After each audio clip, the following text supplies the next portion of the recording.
This is the thing. We talk all day, every day about how this all works, but until you have for sure brought yourself into the receptive mode and for sure have an experience where you know you are receiving, then watch the manifestations as a result of this impulse that you received. Until that happens to you, then these are just words and you really don't know. You're just hoping, you might be trying. So if we were standing in any of your physical shoes, we would meditate every day. We would quiet our mind. And in quieting our mind, we would allow our vibration to become vibrationally synced with that of our inner being, so that when those thoughts come, we know for sure that we are in the receptive mode.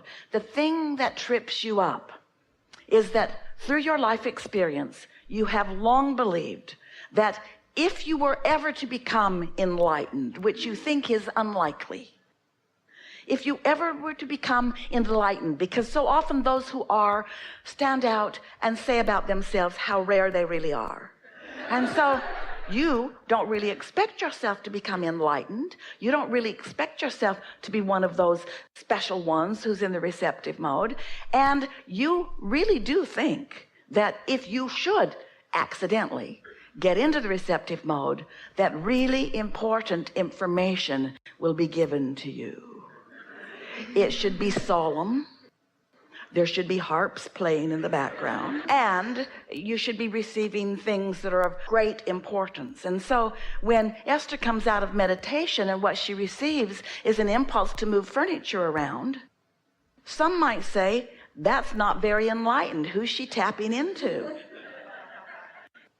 But the feeling of wanting to do that led her to an internet search, which led her to some moving men, which led her to a conversation that was exactly what this young man was looking for and what Esther was wanting to offer. So if we could just convince you that you are physical.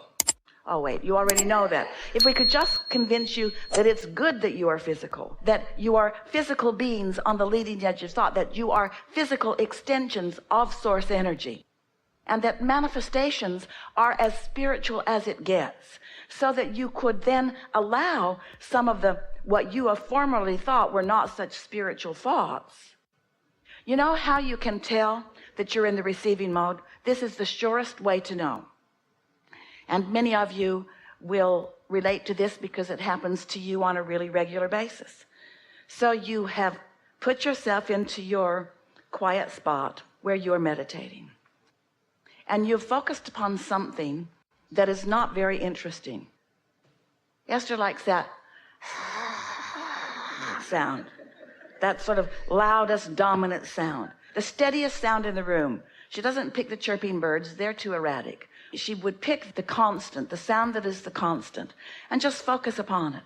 So once you do that for a little while, seconds or maybe minutes, your mind stops offering its own vibration, which means you stop, or nearly so, it's close enough to say you do, the vibration of your own mind, your human mind, and you allow your inner being, your counterpart mind, to be dominant within you for that time, which means the vibration of your physical apparatus, which means every cell, which means the cells of your brain, the cells of all of you, rise to the frequency of your inner being, so that there's an alignment there, and then a thought will occur. Now, here's the most important thing.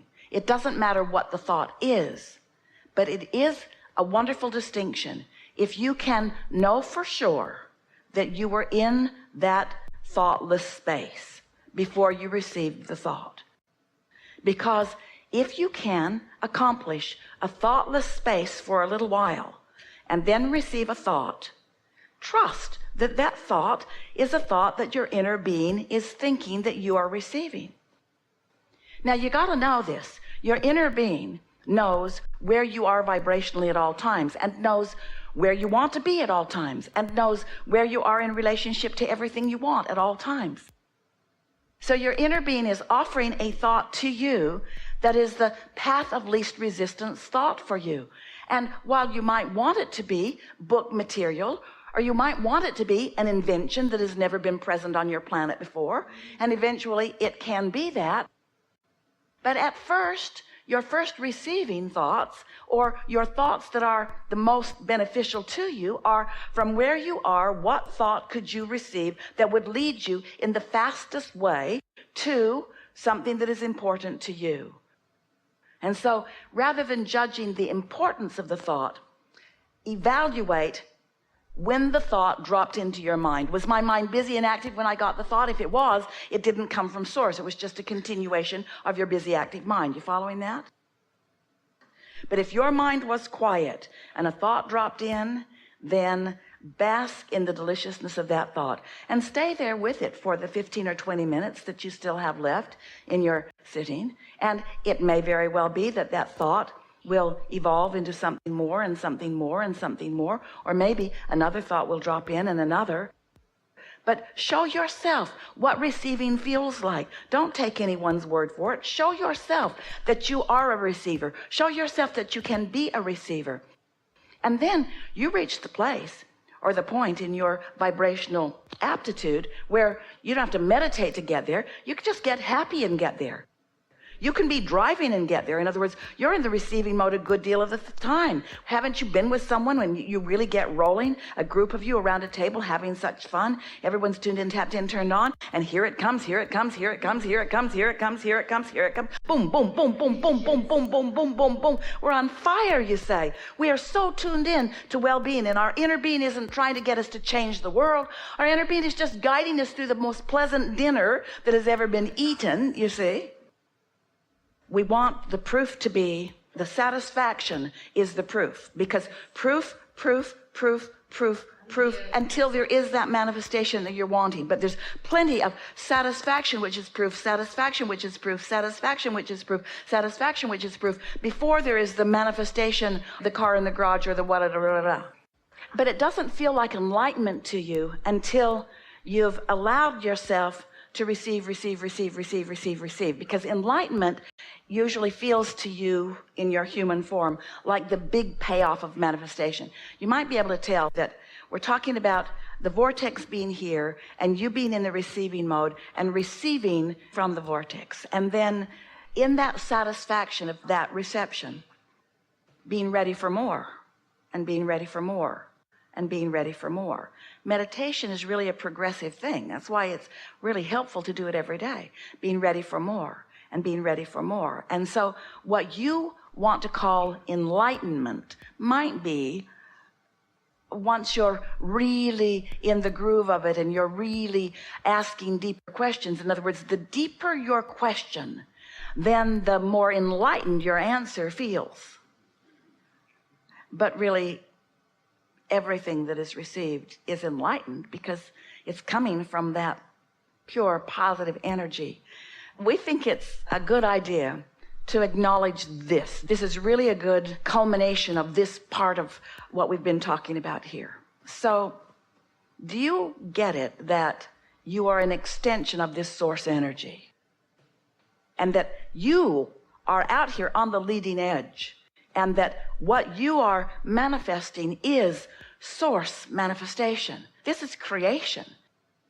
Humans talk about how God created the world. Well, the world is still being created. The creation never stops. And that source energy that man believes that was there in the beginning is never-endingly always there. And so this creation is always happening, and you are the leading edge of all of that. And you have the privilege, you have the freedom to be at the point of those manifestations where it bursts into being translated through physical senses. Oh, how delicious is that?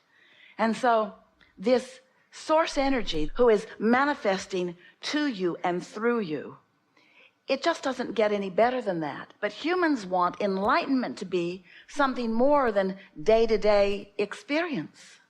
But day-to-day experience is the leading edge experience. It is the ongoing experience. It is what source is all about. And it is what source is reveling in now. you see. This combination of beings has never been before unto all of the universe. And the reveling that all that is experiencing as a result of what you are offering with your minds and what you are feeling with your solar plexus and the new awarenesses that you are coming to. This is leading edge thought. This is taking thought beyond what has ever been before, which means it's taking manifestation beyond what it has ever been before. It's what puts the eternalness in eternity. It couldn't be any better than that. So often humans use big words like enlightenment or success that in some ways limits them because they put an artificial barrier. It's like sometimes people will say, I have a really important question. Well, the more important they think their question is, the less likely they are to hear the answer. Your question can be important and easy to understand at the same time. You see, you've thought so many thoughts, and it's a good thing, not a bad thing, because consider this. You get it that when you know what you don't want, you know what you do want, and that those rockets of desires, those transmissions of vibration are what have created this vibrational reality that is the source of all that you are now receiving. Did you follow that? And do you know that? So as the contrast occurs, that's where the beginning of all of your creation comes from, which means if you don't allow yourself contrast and those moments of knowing what you don't want, you don't allow your evolution. The evolution of all that is, the expansion and evolution of every species is about that. You've got to be all right with that. All that fear means is that you in this moment aren't in sync with the thought that your inner being is having about this same thing that you're thinking about. It's just guidance. That's all it is. It's just guidance. This guidance is coming through your ear rather than through your solar plexus. But if you weren't hearing these words, you might be feeling the emotion that what we know and what you are thinking are creating. But is it possible that you might accept that the very fear that doesn't feel so good is because of the love that is being offered that you are presently denying? That's what fear always means. We can't convince you with words. You've got to show yourself through alignment. We can offer the words all day long, but this is something that you have to let in. Love is something that you receive. It's not something you contemplate. It's not something you orchestrate. It's not something that you dictate. It's not something that you demand.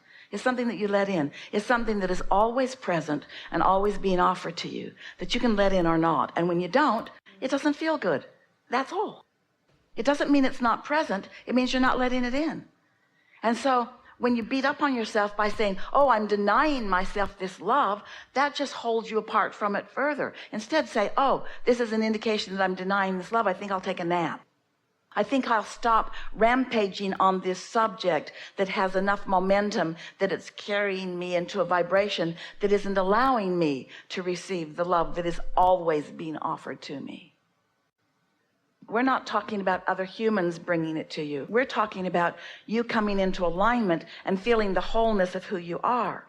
But humans often, you're looking for love in all the wrong places. And so here it is. If a person coming towards you is in alignment with who they are, and they are inspired through their alignment, their impulse is to move in the direction of you.